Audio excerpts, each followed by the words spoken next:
Hi everyone, thank you so much for coming to our wonderful author launch today. I'm Christy Langwell, I'm Redwood Writers President, and this is one of our biggest events that we hold because it's a celebration of our newly published authors. And first of all, can we just have a round of applause for all of these authors that are in here?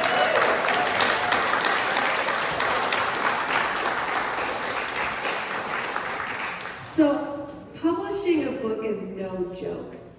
There is a lot of work that goes into it. There is not just the writing. I mean, the writing is one part of it, but it's the promotion of it. It's that depending on whether you're self-publishing or traditional publishing, there's a lot of behind-the-scenes work. There is the editing of it. There is a ton of stuff that happens before it gets into book form, which is why we love to hold an event like this where we celebrate the hard work of our authors who have put together like a product that to be proud of. And if you look around at all the covers, all of the tables, you'll see that every single one of these authors has put their heart and soul into these books.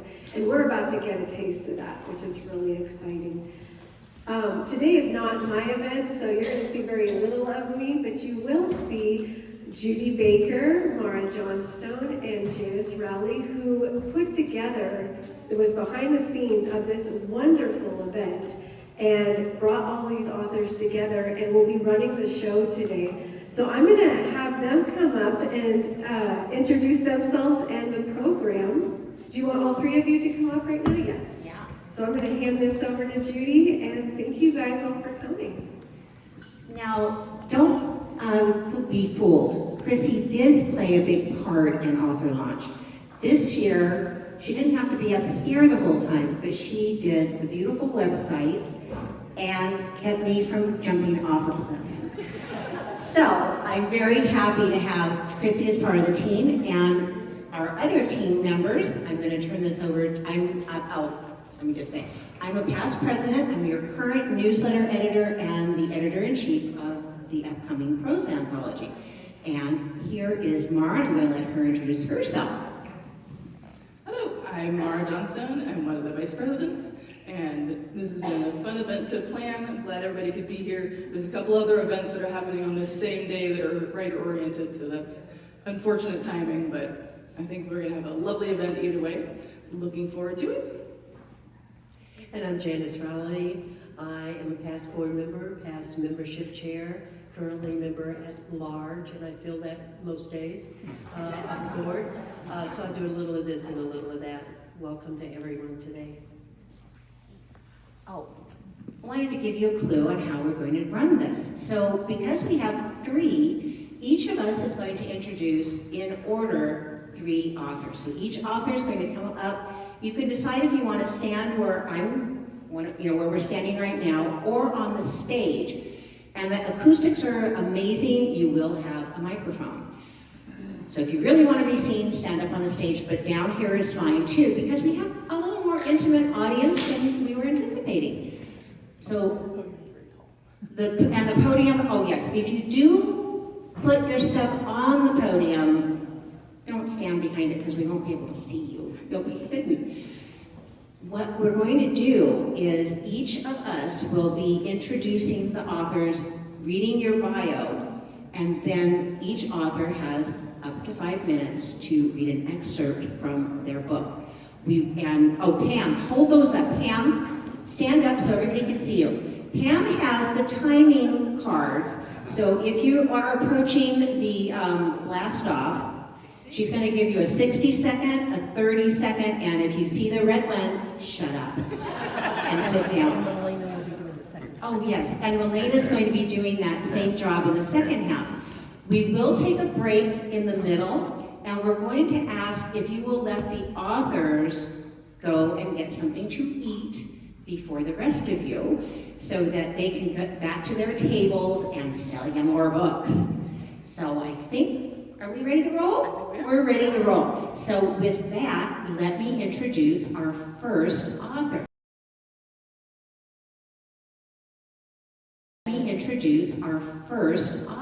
And Taylor, if you'll come up, and if you're the next person in line, which would be Jean, Then as Taylor's concluding, make your way up either to the stage or right in front. And do we have the second microphone? It's up there. I have. Oh, it's up there. Okay. Taylor, are you okay doing that? Okay, I will introduce Taylor. So Taylor is the author of If the Gods Be Willing. Taylor currently lives in Northern California with her family and cats and some other pets that need not be mentioned, but we did anyway. She's been writing since always and reading more than is healthy. She also enjoys such boring hobbies as crocheting and baking. I don't think those are boring, and that are far too tasty to be safe. Taylor, say your name and then get started. My name is Taylor Metzler. This is an excerpt from... And the mic. My name is Taylor Metzler. You might not be on. Oh, there it is. Got it? Yeah. Can you hear me? No. No, turn on the button. Can you hear me now? Yes. Make sure it's really close to yours. Cassia finally approaches the summit of Mount Olympus, the tallest mountain in the Greek world. It has been a hard climb, even using her stick as much as possible. Eventually, it gets too steep and she has to crawl up with her stick secured between her bag and her back. Scrambling up the last of the steep, gravelly incline, she finally crests the top of the mountain, panting at the same moment the early winter sun does. She pulls out her stick and leans on it. The sun's light reflects blindingly off the snow. She brings the rim of her hat down to shield her eyes, then stumbles over to sit on a small boulder. She dusts the snow off it first, but she still shivers as she sits down. Cassia pulls her pack around her lap, rummaging for sustenance. "There you are," she whispers in triumph as she finds a pouch of trail mix. Opening it, she begins to chew, ruminating on the scene in front of her. She is at the top of the world, in the clouds, as close to the gods as one can get. The ground is covered in a 1-inch layer of pure white snow. In the center of the plateau is an altar, surrounded by ornate ancient columns and strewn with remnants of previous rituals like the aftermath of a bachelor party. Though given that most of the remnants are animal entrails, it would have been a much gorier party than any bachelor would wish for. Trail mix finished, she stands, takes her stick, and walks through the columns. When she arrives at the altar, she bows her head in reverence. This is it, when she performs the final sacrifice, to see if this will all be worth it. It's only been days since she was home, but it feels longer. She thinks back to the last time she saw Sophie, begging her not to leave. Blue eyes filled with tears and her shoulders shook, and still Cassia left her. If Cassia doesn't make it back in time, no, it has to work. She returns to her pack, resolved to get this done as quickly as possible. Pulling the knife from the front of her pack, she sets it down on the altar. Then the sprigs of sage, thyme, and dill on the other side, and birdseed into her palm. She turns to the forest behind her, scanning the mountainside. Making a series of different bird calls, she waits a few minutes in between each to see if any birds come out. After her 5th try, a bird does come, a puffed-up blackbird with a white belly chirping in response. Cassia holds her hand out, palm facing up and filled with birdseed, and she calls again. The bird lands on her outstretched fingers and begins to eat. A tear rolls down Cassia's cheek. "I'm sorry." Her hand closes around the bird. She fumbles around to find the flesh under the feathers and holds the bird at arm's length. Picking up the knife, she narrowly misses her own fingers when she slices the bird's chest open. The blood drips onto the altar, then runs in rivulets down to the white snow on the ground. She lets the knife fall into the snow. In a loud, practiced voice, she calls out, "O mighty healer Asclepius, I pray to thee and ask thee to grant me an audience." She crumbles each herb into the blood as she speaks. "I give thee sage for wisdom, thyme for time, and mistletoe as your favorite herb, steeped in the blood of this fine bird." The blood begins to boil, steam rises from the altar, and the snow on the ground melts in a widening circle around her. Her fingers clench, anticipating, hoping. This is it. This is the... The altar stops steaming, the snow stops melting, the blood stops boiling. No! She cries out in anguish, slamming her palm down on the altar. She doesn't even feel the sting from her skin hitting stone. No! You have to at least listen to me. You have to at least hear me out. There's no answer from the gods.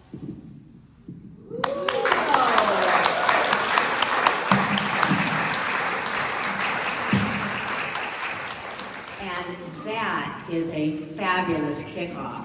You nailed it, my dear. Our next author who's coming to the stage is Jean Wong. Her book is Bear is Not a Bear. Jean is the author of Sleeping with the Gods and Hurtling Jade. She's an award-winning poet, fiction, and memoir writer. Her work's been produced by the Petaluma Readers Theater and the 6th Street Playhouse. Jean writes from the bottom of a well, amazed to look up and see the sky.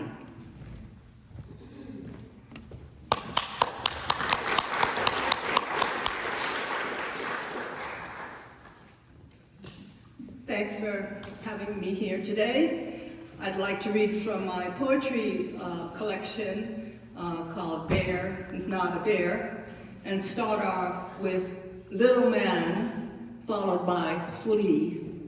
Little man, who are you with your plastic hair, invisible arms, legs bound by a tight trouser skirt, you pink-faced wooden toy?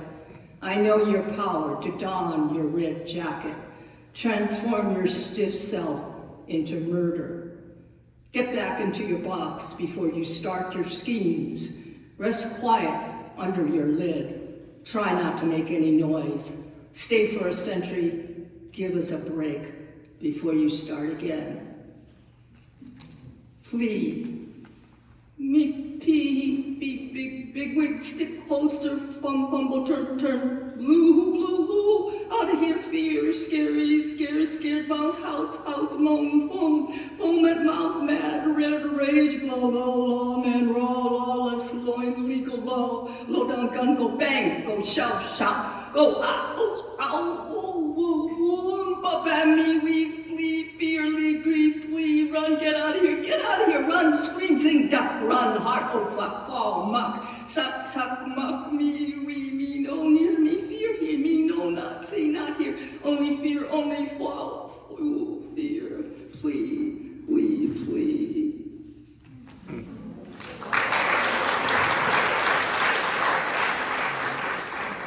The next 2 poems are sort of love poems. It's really about my poor husband, Mark, who's sitting there on table 2. Sorry about that, but I'm sure he doesn't mind. Something about gloves. You're wearing one, but the other is always lost. In a coat pocket, on top of the piano, nestled in the laundry, though usually in plain sight, right next to the car keys. Gloves are safe when you're outside and the day is crisp and cold. Still, getting them home is tricky when the sun appears. There's jeopardy in pairs, twins, lock and key, earth and sky, like you, my love, checking, vigilant, and aghast when one of us will be lost. Snip. It's easy to cut his hair. He doesn't have much. He needs the wisp done down by the neck. I only have the pointy snip. I'm careful, but I can be careless. He'll be pissed if I poke him, though he's pretty tolerant about cabinet doors left open, outside garden faucet leaking, Post-its on his shoe as he walks through the house. No one likes to get hurt by their love, though it's love, the word to use after 25 years, and the Sunday morning priority is to cut each other's hair. With each gray tuft falling on the white sheet, I wonder, what is our trajectory? Once, me on the piano keys, he with his clarinet, now the scissors trim and clip. I feel the light tendrils of his hair, sun breaks through, spotlights the bald dome of his head.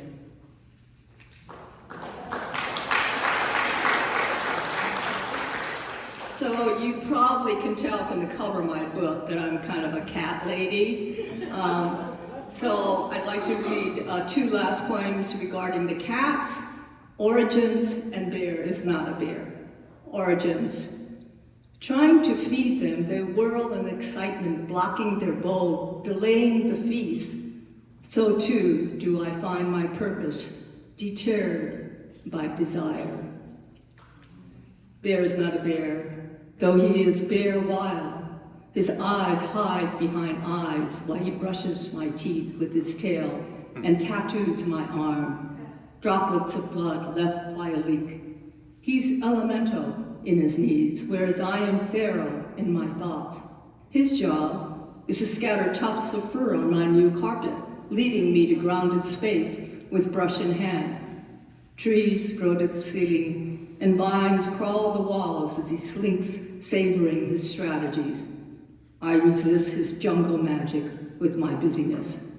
After all, he will never read King Lear or play Mozart, nor will he ever appreciate the confluence of fortune that gives him a home. Nor will I understand the home, I mean, the refuge and the blessings. At my side, a purse of fur, breathing.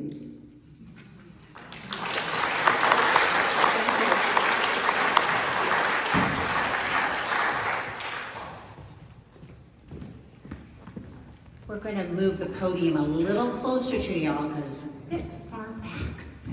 Our next author is Diana Morgan Dean, who is an amazing person. She physically left her father behind on the West Coast, but emotional reactions from childhood abuse kept her in survival mode as an adult.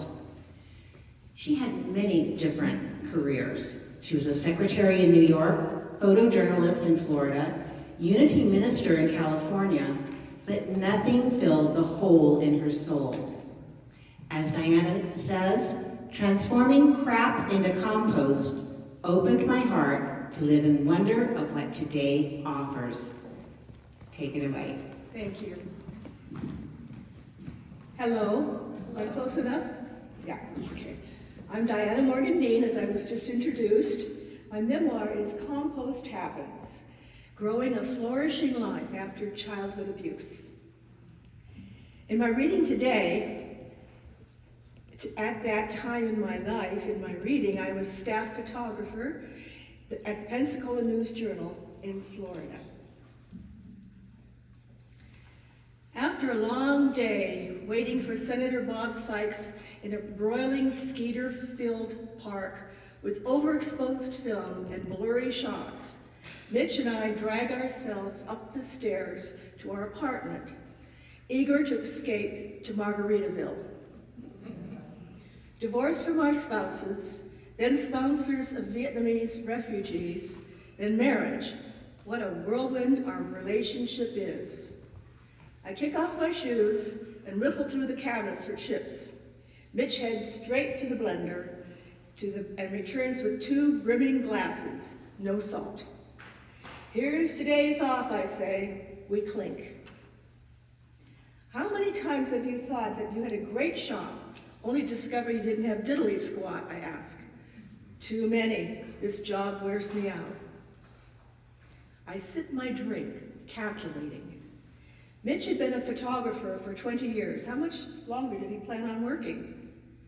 An image pops into my head of us sailing into the sunrise. Mitch, let's go on an adventure. We could purchase a sailboat large enough for us to sail around the world. What do you say? Oh, wow. I handled a boat off the east coast of Florida. That was a good time. I've taken power squadron courses.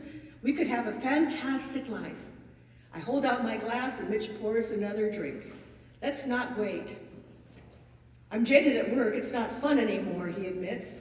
We can start off in the Bahamas to get accustomed to living aboard, then sail around the eastern coast of Central America, go through the Panama Canal, and discover the islands of the Pacific. I almost squeaked with excitement. You serious? Think of all the interesting folks we'd meet on other yachts. We could cruise from one exotic pot We could cruise from one exotic port to another. Our life could be one endless picture postcard. I suppose he could, he relents. He finishes off his margarita. Why wait? Okay, yeah, let's blow this place. He kisses me. You've got all the best ideas. How soon could we go? I ask. We'd have to quit the paper and wouldn't have an income. Is he backing out? Don't you have any pension coming? Not really. It's small and I signed it over to Janet. Why? I felt I owed her. We have our divorce settlements. I could sell Sonny. Now that I thought of it, there seemed no other way to live. We just need to pool our funds to buy the new boat. We'll have to figure out how to access the rest of our money on the trip, this trip of a lifetime. Mitch hugged me tightly. Hooray! Let's talk to a banker tomorrow about the details. I down the rest of my drink. Now take me to bed. Another hope or another failure. I had attempted to make a home for Big Indian Vietnamese refugees. It had failed, just like when I tried to give my sister a home. My original home, the place where they must take you in, didn't happen. Instead, Dad drove me away, literally. For me, home was an unknown. Flying across the country at 18 to get away from Dad didn't free me as I expected it would. I continued to carry my pain, frustration, and emotional patterns from the past. I thought the answer for a safe, loving home was marrying my first husband, Jay, but that home no longer fit. I'd been reluctant to marry Mitch, but did anyway. Could I even trust my choices? Not yet. I kept living, this isn't it, my basic childhood assumption about my life. I convinced 2 husbands to change their lives for me. Would nothing ever be good enough? Was I attempting to construct an unreal world? I refuse to stay stuck. I don't know anything else to do other than try. The problem with different partners, careers, or locations is that whatever I changed, I still bring my damaged self with me. I only create more shit as an adult. I hurt me. In order to be free to grow and flourish, I needed to recognize the abuse that I experienced in my childhood was still wreaking havoc in my adult years. How can I release my pain and hang on to family? Is that the choice?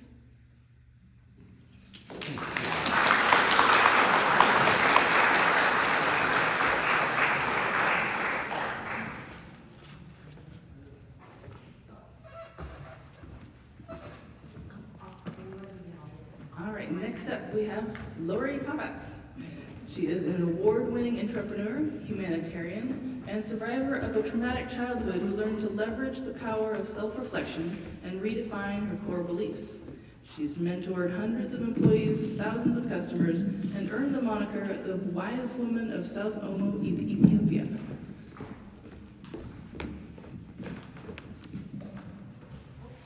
It's on the, oh, there we go. It was on red.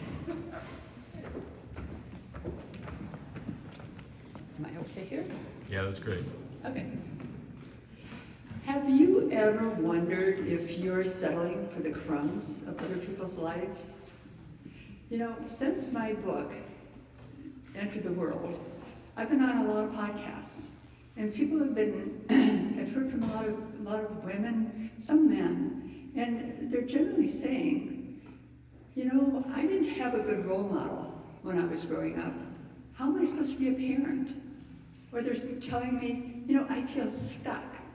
I'm running so fast, trying to manage children, family, kids. How do I get off? And then, of course, we have a lot of people that are aging and are afraid of being relevant.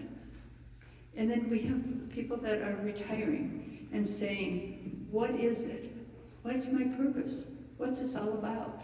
You know, there's one theme that comes through all of this, and that theme is self-worth. You Finding one's self-worth can be really, really difficult. I know it was hard for me. You see, I had this mother. Well, mothers can be difficult. But I would say my mother was religiously delusional. She actually thought that I was possessed by the devil. And she spent my childhood trying to exorcise me, trying to get rid of me. And her last hurrah was when I was 16 years old, and she convinced my dad to commit me to a nut house. So let me just read a little bit about that lovely experience. Dad left me at the nut house, perched on a hillside in beautiful Golden Valley. Soon I had no idea how long I had been there. I could barely shuffle one foot in front of the other. My mind was fuzzy, like steel wool, confused and disoriented. They kept giving me these little cups filled with these strange-looking pills. Just take a sip of water, dear, and swallow them down. One day, I could barely move. I was trying to walk down the hallway, and my feet were leaden, my legs tingled, and boom, I hyperventilated, blacked out. And I came to, lying in my bed, and there were two girls sitting on the end of my bed. And little Donna was saying, they're going to shock me again. I don't want that to happen. And if I'm not good, they're going to do a lobotomy. I mean, this was the day. And that got my attention. I woke up and I thought, my God, it's got to be the pills. Don't swallow the pills. So the nurse came in with her little cup with the pills, gave me the pills. I put them in my mouth, took a sip of water, swallowed, and she left. And I spit them out into Kleenex and put them in my pocket. A lot of people that come up and talk to me are telling me they're really dealing with a lot of struggles, and they're having to swallow things that they don't want, they really shouldn't have to swallow. And they really wonder how can they access, or how can they turn those challenges and struggles into wisdom? How do they do that? And that's really what my book is about, how to access that wisdom. Because really, those struggles and challenges are the keys to you accessing your wisdom. And then they're asking about, how do I turn that wisdom into action? Well, it really comes down to one little word, dream. Now, I'm not talking about just daydreams and things like that. I'm talking about D for desire. What is it that you want and need? R for reflect. What do you know? But you've got to get rid of all that noise, that emotional baggage and the clutter. And E, what else do you need to explore? A, what do you need to acknowledge? Life can be hard. It can really suck. But there's always M for mantra, a thought, a word, a prayer, something to encourage you and to help you along your way. So that's what people are telling me, is that they want to access their wisdom. They want to learn how to put that wisdom into action. They want to dream in a way that transforms their life, and to embrace their wise woman within and find the magic of yes.